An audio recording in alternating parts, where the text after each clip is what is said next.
Hello, friends. We are the brink of the biggest Ipswich Town game of the season so far. Sheffield Wednesday at home on Saturday. An absolutely monumental game for Ipswich Town in the course of their season. Third plays top, runaway, very red-hot form. Sheffield Wednesday against Ipswich Town, who have been wobbly of late, but this is a huge chance for them to make a statement and get right back into that top two mix. Mark, Heath, Stuart Watson here to break that down for you. Stu, there's so many talking points around this game. But I guess we have to start there just in terms of the sheer magnitude of it. It's cliche, of course, to say it's a big game. They're all big games, but this is a really big game. Yeah, it is. There's no getting away from it. Ipswich have left themselves a little wriggle room in their pursuit of automatic promotion, as you say, after a bit of a prolonged mid-table form, really, from October onwards. But we've seen that the picture can change very quickly on a day like this one on Saturday. Win it, and they go 3 points behind Sheffield Wednesday. Draw or lose, and they could drop as low as fifth, I believe you were saying, with Derby and Bolton hot on their heels as well. So, it feels like a very, very significant moment in the course of this season. Yeah, it's massive. We could be sitting here on Monday morning talking about Town being just 3 points off second place. Or we could be sitting here talking about Town being fifth.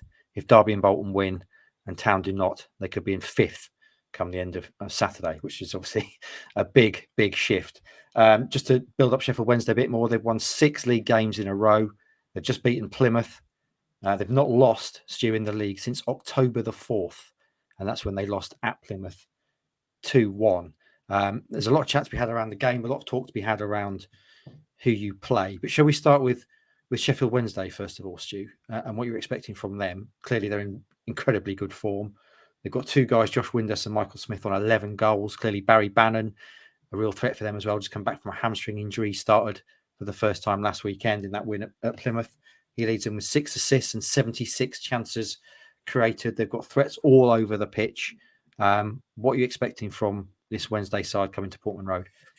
Yeah, throw in a really stingy defence as well. Don't concede many. They're on course for a club record number of clean sheets this season. They've replaced Mark McGuinness with Aidan Flint in the January transfer window. Really smart piece of business there, I think.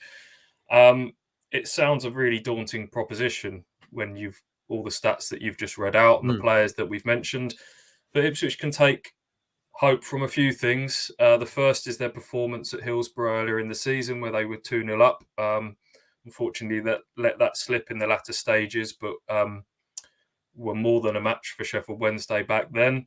The fact that Sheffield Wednesday also had an FA Cup replay away from home on Tuesday night, which they lost 1-0 at Fleetwood, albeit with a much changed side. But Darren Moore was not happy with his side's performance in that game, and he wasn't that happy with his side's performance against Plymouth last weekend. They won 1-0, but by all accounts weren't bang at it. And Ipswich can take heart from some of their recent performances. Yes, last weekend against Cambridge United was really disappointing, but they've been more than a match for Burnley, the championship leaders, over the course of 2 games in the FA Cup. Beat Morecambe 4-0 at Portman Road not long before that first Burnley tie as well. So you just have to hope that the real Ipswich Town turn up and that, on their day, we talk about them being a match for anybody. Let's hope that this is one of those on their day afternoons. Do you think it's a game almost that will suit them more, though? We talked there about the kind of letdown at Cambridge, and it was a game going in where everyone expected them to win. It's against a team we're really struggling. But this game is against, the top side in League One in terms of where they stand. You'd imagine they're going to come with ambition. Town like to play football. They like to play teams who are going to play football against them. In many ways, this arguably will suit them more, won't it? Possibly, yeah. You think about some of the frustrations of this season. It's been the games against Lincoln, Cheltenham, Fleetwood, when teams have parked the bus and had the low block and frustrated. In some of these bigger games, Ipswich have had some good moments. Portsmouth at home, Derby at home, Peterborough, Plymouth. I thought they turned up for that game. Okay, they conceded a late goal in that match, but there's been some. There is that argument that these sort of games, Ipswich Town are more suited to when they're engaged in a proper football match. These 2 Burnley games are a prime example of that. And is this, before we get to the kind of team, which is clearly the main talking point, Stu, is this Another football cliche. Must win. I'd go as far as I'd say it's definitely must not lose in terms of the chase for the top two. I think you lose that, Sheffield Wednesday then go 9 points clear with a game in hand. Plymouth, I wouldn't rule them out kind of fading away now. Their form hasn't been that much better than Ipswich's over the last sort of 10, 15 games. They've now got Michael Cooper out for the season, but Derby worry me, the form that they're in and the players that they've got. So it's definitely must not lose. It probably is a really must win game, but if it's a draw and we're talking again on Monday, I don't think we're talking about it being completely fatal to the top two. But look, we talked about the machinations of this at the very start. It's clearly a huge point and juncture in the season. Let's talk about the team then, Stu. They played very well against Burnley on Tuesday with a changed side. By way of moving into the team for Saturday, are there any players who played in that game who you think really took their chance with both hands and will be really giving McKenna pause for thought when he votes down his starting 11 for Saturday? Yes, not just on Tuesday night, but all across both of the games against Burnley. The so-called sort of fringe players really impressed. Several individuals that jumped off the page that have probably given Kieran McKenna some serious food for thought going into this. Caden Jackson would be one, has been really impressive down that right-hand side. Greg Lees looked really good at left back. Cameron Humphreys has shown that he's more than capable, as we know, for these sort of bigger occasions in central midfield. George Hurst had a really good game up front, I thought, at Turf Moor on Tuesday night. So yeah, off the back of that disappointing last league outing at Cambridge, few decisions to make for McKenna in this team. Okay, let's talk about that now then, shall we? Do you want to start with the players you think will definitely play, and then we can talk about the kind of selection poses elsewhere? Who would you definitely be writing down to start on Saturday? Yeah, I think Christian Walton will be in goal. I know we had a debate off the back of the first Burnley game where the Halagki was sort of breathing down his neck a little bit, but I thought Walton kind of reminded everyone why he's the number one with his penalty save and general performance at Cambridge. So he'll be in goal. I want to see Harry Clark at right back. It's, this is a big game. You want people that are pumped up and passionate and can provide a bit of forward thrust. And Harry Clark is that man for me at right back. Other definites, I think the central midfield is going to end up picking itself. We don't know the full extent of injuries to Lee Evans and Massimo Luongo. Neither of them travelled to Turf Moor on Tuesday, but without those two, it's Morsey and Humphreys in central midfield. Connor Chaplin has to be sort of the central number 10 with the goals that he's scored this season from that position. That's probably as far as I'd go in terms of the definite starters for this match. Okay, it's worth stressing, of course, we're recording this on Thursday before the press conference. We don't have any updates on the likes of Evans and Luongo and things like that. Hopefully we'll get those from Kieran McKenna tomorrow. So certainly one of the ones that you've left out in terms of not being certain would be the centre-back pairing. Stu, do you want to start with those? Wolfenden and Edmondson in recent times. Who do you think would be in the mix on Saturday? Yeah, Wolfenden and Edmondson, we've talked a bit in the various bits of content that we put out about them being the central defensive partnership that maybe Ipswich now have to stick with because they've got the highest ceiling in terms of age and attributes and everything like that. But Edmondson's had a couple of little wobbles in games, gave away the penalty at Cambridge, almost gave another one away on Tuesday night. Wolfenden was maybe had a few sort of casual moments at Turf Moor, probably could have been a bit stronger for the winner at the death. So you just wonder if there might be a change at centre half, given that Sheffield Wednesday have got Michael Smith, who's a big physical presence up front. When Ipswich have had to face a physical presence of late, Richard Keogh has been the man that Kieran McKenna has turned to. Worked quite well against Cole Stockton of Morecambe, not so well against Joe Ironside of Cambridge. I just wonder whether Cameron Burgess now comes back into the thinking to give a bit of left-sided balance, to give it a bit of aerial dominance at the back. if he is to come back into the team, I would think Edmondson is probably the one that's most in danger of dropping out. I think you stick with Luke Wolfenden because of his role in Ipswich playing football out from the back. Okay, so that's centre-back pairing. You didn't mention Leif Davis as a definite starter at left-back, Stu, which would have been heresy earlier in the season given his form. Greg Lee's back in the mix now, played very well against Burnley. So you saying you think there might be a toss-up there between those two? It's definitely something to think about. I do think Leif Davis will start this game because he's got more than enough credit in the bank for what he's done in his debut season so far. Lots of assists. He's the corner taker. But there have been some signs of late that in his first proper full season of men's football, playing week in, week out, lest we not forget that he's just tired a little bit. I think he got hooked at half time against Cambridge. I thought he epitomised a little bit Ipswich's sort of passive play in that first half. There were times that he had chances to drive forward and would turn back and play it safe. And Greg Lee, by contrast, has looked like a supreme athlete in the two games against Burnley, powering up and down that left-hand side. And he does give, I talked about Burgess's sort of physical attributes maybe being needed for this game. Greg Lee gives you something a bit more physically, certainly at the back post, defending high balls than Leif Davis does. So I think there is a decision to be made there. My gut instinct is that Leif Davis gets the nod, but it's certainly a conversation to be had. Okay, so that's the defence and midfield, and I'll get you to name your team at the end just so everyone knows exactly who you think will play. And then we're moving further forward, aren't we? We're looking at the right side, the traditional Wes Burns role again. This time last year, talking about Wes Burns not playing or not even being the first team name on the team sheet would be completely out of the question. But there's maybe a chat there around Caden Jackson, and also, as there always seems to be, the striker now between Big Freddie Ladapo and George Hurst, who of course just opened his account at Burnley on Tuesday. Yeah, we spent all season sort of talking about Wes Burns not quite hitting the same heights of his previous campaign at Ipswich. There have been fleeting moments where we've gone, yeah, he's back, but he's never quite kicked on with it. And there's just been something missing with Wes Burns this season. He's not taking people on in the same way that he used to. His end product's not quite been there at times. The thing that he's got massively going in his favour going into this game is that he's been the man that's delivered on big moments this season for Ipswich. He got the winner against Portsmouth, the winner against Derby.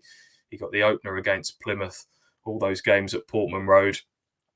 Slight question mark as we sit here on Thursday morning as to whether he's going to be fit because he didn't travel to Burnley with an unknown injury that needs to be assessed.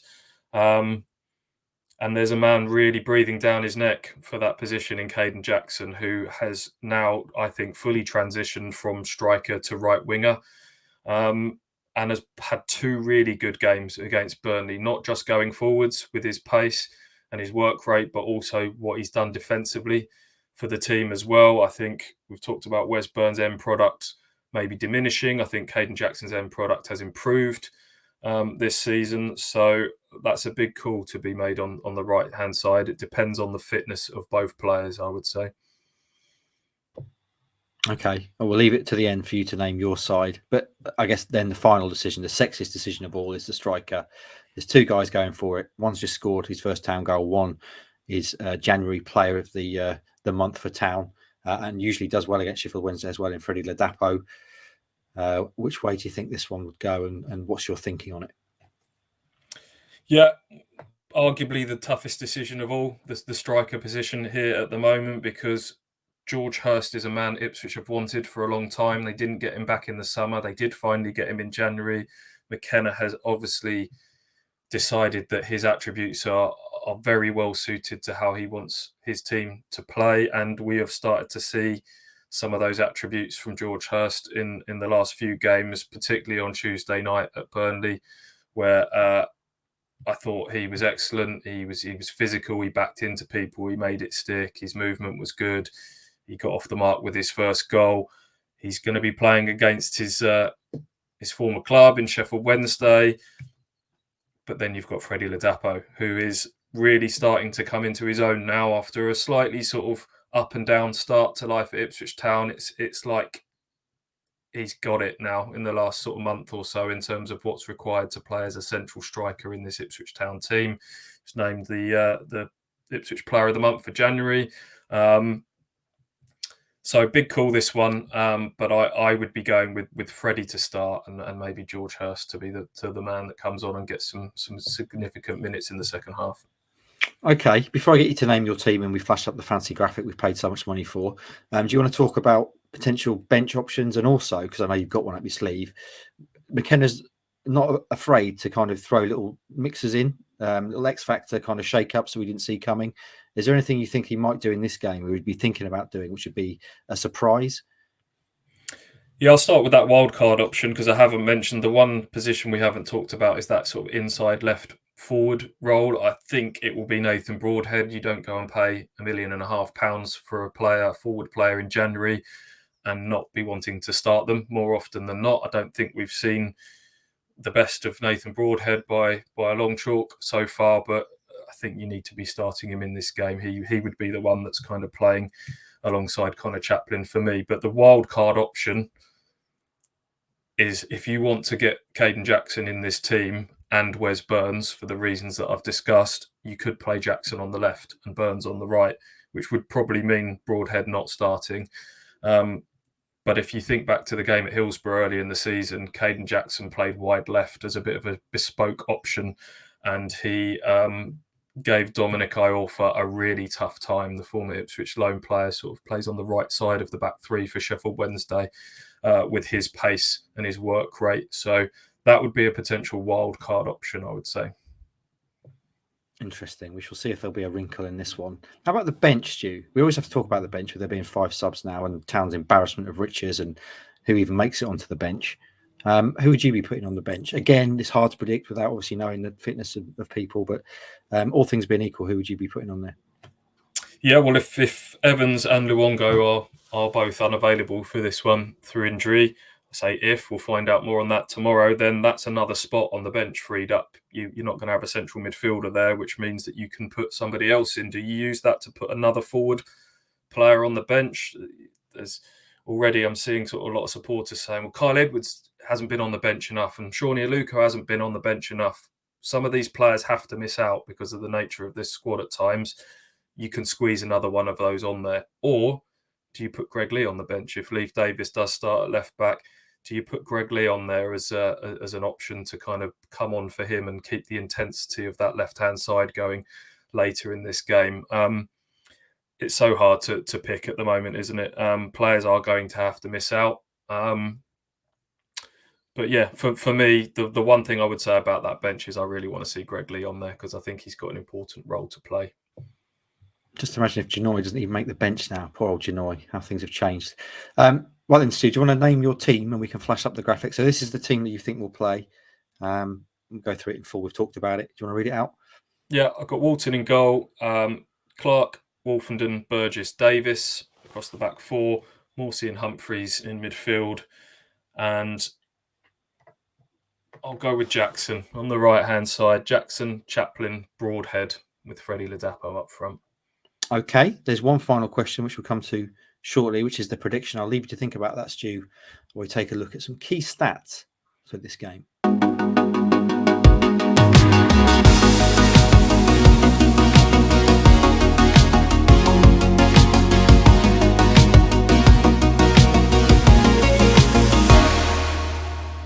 Okay, some key stats there, some great stats as well. Hope you enjoyed looking at those. The key question, of course, you'll want to know as we end this video is what does Stuart Watson think is going to happen at Portman Road on Saturday? Stu, I'm going to go first. I said 2-1, a spirited, up for it Town, find a way to win a big game against a promotion rival and make us all believe again and then go and draw at Bristol Rovers. That's what I've predicted.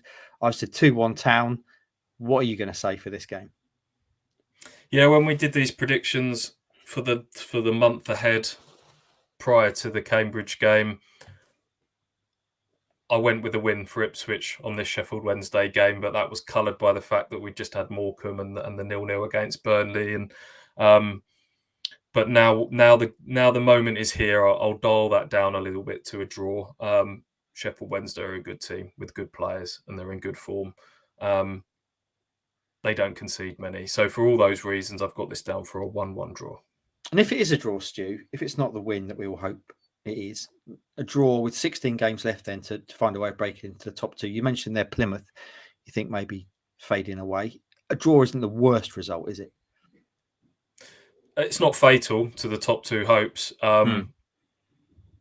But you're then looking at those sort of Derby and Bolton games then become the next ones that we'll be talking about as being mega, mammoth, behemoth, titanic football matches when they come around as well. But I do wonder if we'll be sat here on Monday sort of reflecting on a draw going, could have been better, but it's not the worst. But let's hope we're not. Let's hope we're talking about a win and this being a real like the blue touch paper moment in the season.